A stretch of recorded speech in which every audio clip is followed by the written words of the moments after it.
ఇవాళ మనము సీమంకాయ మజ్జిగ పులుసు వాడప్ప చేయాలనుకున్నాము. దీన్ని మేము సీమంకాయ అంటాము. మీరేమంటారో తెలీదు.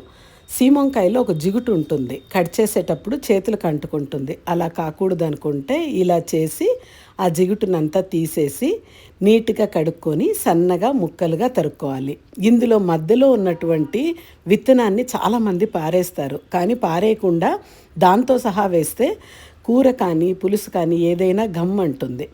ముక్కలుగా కట్ చేసుకున్న తర్వాత ఒక గిన్నె పెట్టుకొని దాంట్లో నూనె వేసుకొని మెంతులు వేస్తే చాలా బాగుంటుంది. కొద్దిగా మెంతులు, ఆవాలు, జీలకర్ర, వట్టిమిరపకాయలు, కరివేపాకు, ఇంగువ వేసి అది ఏగిన తర్వాత ముక్కలను వేసుకొని లైట్గా మగ్గించుకోవాలి. మనకి ముక్క దొరకాలి అంటే లైట్గా మగ్గించుకోవాలి. లేదు మెత్తగా ఉండాలనుకుంటే కొంచెం ఎక్కువగా వేయించుకోవాల్సి ఉంటుంది. ఆ తర్వాత ఎర్రగడ్డలు, తెల్లవాయలు కూడా వేయాలి. అవి వేగుతుంటే ఇటుపక్క జీలకర్ర, కొద్దిగా ధనియాలు, అల్లము, పచ్చిమిరపకాయలు, శనగపిండి, కడిగి పెట్టుకున్నటువంటి కొత్తిమీర అన్నీ వేసి మిక్సీ వేయాలి. దీంట్లోకే విడిగా మజ్జిగ చిలక్కోకుండా మిక్సీలోకే పెరుగు కూడా వేసి ఇలా వేస్తే బాగా మెత్తగా ఆడుతుంది, ఉండలు లేకుండా ఉంటుంది. దాంట్లో కొద్దిగా నీళ్లు వేసి ముక్కల్లోకి వేసి ఉడికించి మజ్జిగ పులుసు రెడీ చేసుకోవాలి.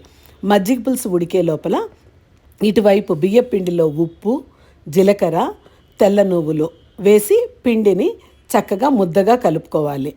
ఇది బియ్యపిండితో చేస్తాం కాబట్టి చాలా హెల్తీగా ఉంటాయి. ఇవి మామూలుగా పూరీల సైజుల్లోనే మనం తయారు చేస్తాం. కానీ చిన్నపిల్లలు తినాలన్నా లేదా స్నాక్గా తినాలన్నా చిన్నగా పానీపూరీల్లాగా కూడా చేసుకోవచ్చు మనము. ఇలా చిన్న చిన్న పానీపూరీల్లాగా చేసుకొని వేయించుకుంటే భలే సరదాగా ఉంటుందండి. మీరు ట్రై చేయొచ్చు. ఇలా పూరీలన్నీ గోళ్ళిచ్చుకున్న తర్వాత మజ్జిగ పులుసును ఒక కప్పులోకి తీసుకొని సర్వ్ చేసుకోవాల్సి ఉంటుంది. ఇప్పుడు ఈ పూరీలను మధ్యలో పానీపూరీల్లాగా బ్రేక్ చేసేసి అందులో మజ్జిగ పులుసు నింపుకొని తింటే భలే సరదాగా ఉంటుందండి. చూడొచ్చు. మీరు ట్రై చేయండి.